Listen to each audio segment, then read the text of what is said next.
Frida Dwi Septiani, sebuah ruang diskusi untuk menggali lebih dalam tentang ilmu Islam, ilmu agama, dan mencari keberkahan di kehidupan sehari-hari.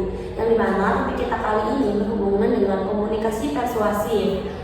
Yang topik ini sangat relevan dan bermanfaat untuk meningkatkan keimanan kita sebagai seorang muslim. oh iya Jen, kalau misalnya ngomongin komunikasi persuasif nih ya, aku tuh jadi ingat kalau misalnya dalam Al-Quran itu banyak membahas tentang persuasi itu atau kisah-kisah gitu, yang mana kisah-kisah di sini tuh menyampaikan sebuah pesan yang emang dilakukan secara persuasif gitu kan, entah itu untuk meningkatkan iman atau mungkin moral kita kayak gitu.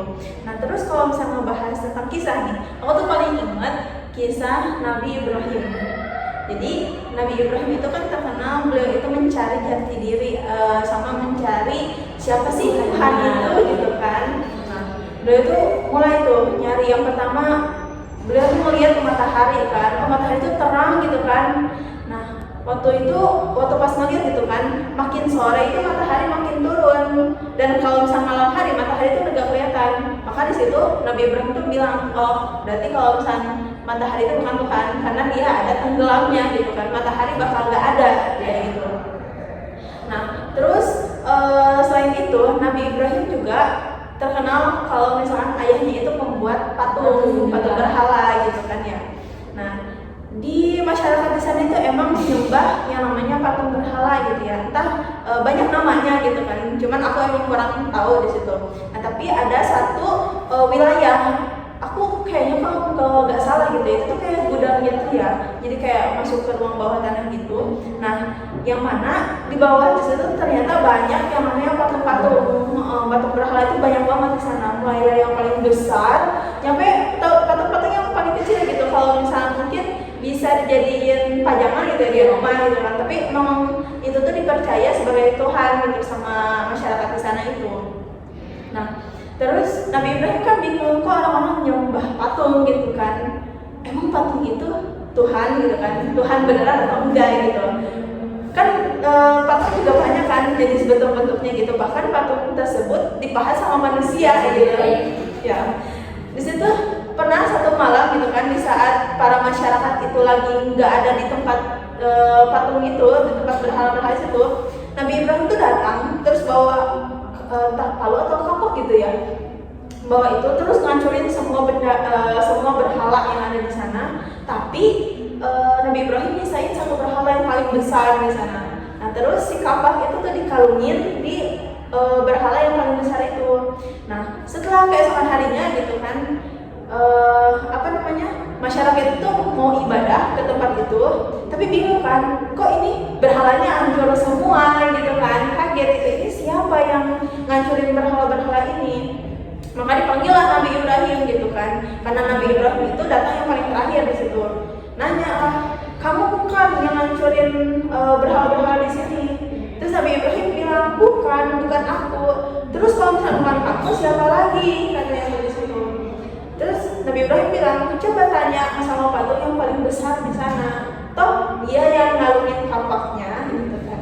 Terus masyarakat di sana makin marah ya, kamu itu bodoh atau gimana katanya, kan itu tuh patung dari batu gitu kan, dia gak bisa gerak, mana mungkin dia ngancurin berhala-berhala yang lainnya.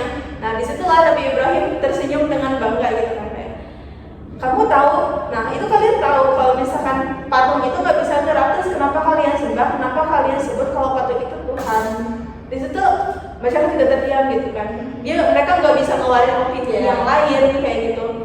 Nah jadi bisa terbukti kalau misalkan kisah yang Nabi Ibrahim yang ada di Al-Quran ini tuh menyampaikan kalau misalkan kita itu harus mengetahui sebuah fakta sesuai dengan nyatanya gitu kan, yang mana kita itu harus menyimani yang benar-benar Tuhan, kayak itu bukan berarti patung, karena patung itu dipahat sama manusia sendiri. Ya, udah tahu itu kan kita yang pahat, kita yang bikin, terus kita disembah gitu, sedangkan kita hidup sama bisa merasakan kenikmatan yang lain itu dari siapa? Kalau misalkan Tuhannya sendiri aja kayak dia di tempat gak bisa ngapa-ngapain gitu. Jadi kalau dipikir secara logika, kenapa kita gak nyembah manusia aja? Ya kan? Yang bisa ngelakuin segala hal gitu. Itu sih.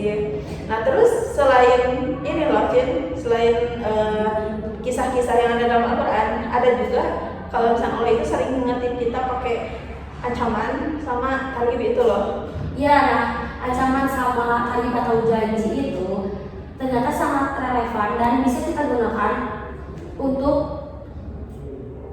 bidang pendidikan, utamanya sebagai kita gitu ya, kita sebagai pendidik gitu bisa menggunakan target dan target itu untuk mencontohkan yang baik itu buat siswa.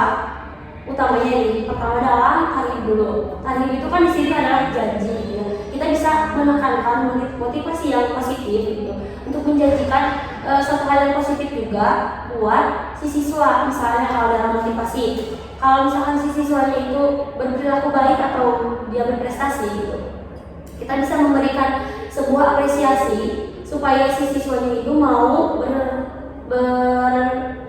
supaya si siswanya itu dia bisa mempertahankan prestasinya, ya kan? mempertahankan prestasinya, terus biar apa sih kayak mendoktrin, bukan mendoktrin apa ya, motivasi juga ke yang lain gitu. Kalau misalkan ini tuh contoh yang baik gitu, kayak misalkan kita kalau kamu nanti belajar yang baik, cita-cita kamu bisa teraih loh, apa yang kamu impikan bisa tercapai loh gitu. Itu sebuah janji ya kan? Ya, terus kita bisa memberi atau harapan ke siswanya itu ya karena gitu kayak siswa kalau misalkan kamu belajar dengan baik gitu, pasti di masa depan juga apa yang kamu impikan gitu bisa tercapai gitu. Ya. Nah selain itu ada tarhib juga ya. Nah tarhib di sini kan sebuah ancaman hukuman gitu ya yang bisa kita gunakan juga di sekolah, misalnya dalam hal disiplin. Kan kita kalau mau mendisiplinkan seorang siswa gitu ya, harus ada beberapa aturan dan konsekuensi nantinya kalau misalkan aturan tersebut itu dilanggar sama si siswanya. Kayak misalkan kamu kalau misalkan telat datang ke sekolah 3 menit, nanti kamu hukumannya ini ya gitu. Tapi di dalam itu juga kita harus menjaga keseimbangan antara tarhib dan tarhib itu. Kita gak bisa selalu ngasih motivasi ke si anak gitu. Kalau misalkan dia emang berbuat salah, ya kita harus memberikan hukuman yang sesuai juga dengan apa yang sudah dilakukan gitu. Misalkan kalau kita terlalu memberi motivasi ke anak, nanti si anak ini kan jadi lebih terhara. Iya, jadi kayak si anak itu malah jadinya malas gitu. Terus kayak misalkan si anak teh dikasih tahu misalkan, oh ya udah gak apa-apa. Ya. Yang kalau misalnya kalau digapapahin gitu ya, terus kayak terlalu dijanjikan yang manis-manis, kan si anak tuh malah kayak males gitu kan. Nah terus kan dari tarhib sendiri gitu, kita nggak bisa terlalu menekankan hukuman yang berat buat si anak, sedangkan si anaknya juga kan posisinya di situ masih di bawah umur gitu ya. Jadi dia mau menjaga keseimbangan antara tarhib dan tarhib itu tuh yang cocok dan sesuai lah gitu buat sama usia sekolah dasar ini gitu. Soalnya kalau misalnya anak terlalu dikasih banyak ancaman gitu ya, dia malah nggak mau, nanti malah mengurung diri gak sih ya, kan gitu.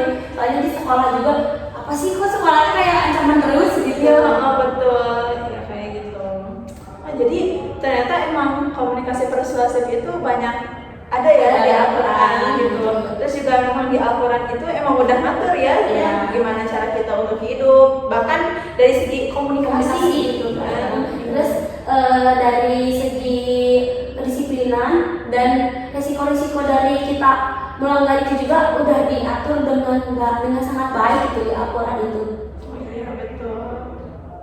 Nah iya, jadi pesan moral yang kita bisa ambil pertamanya tadi dari kisah Nabi Ibrahim ya, tentang keimanan seseorang dan juga mencari jati diri gitu. Sekarang kan alhamdulillahnya gitu ya, kita nggak harus susah payah kayak Nabi Ibrahim mencari Tuhan kayak mana gitu.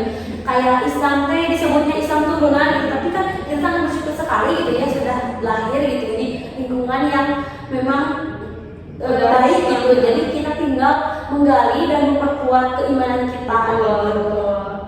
Ya. Nah untuk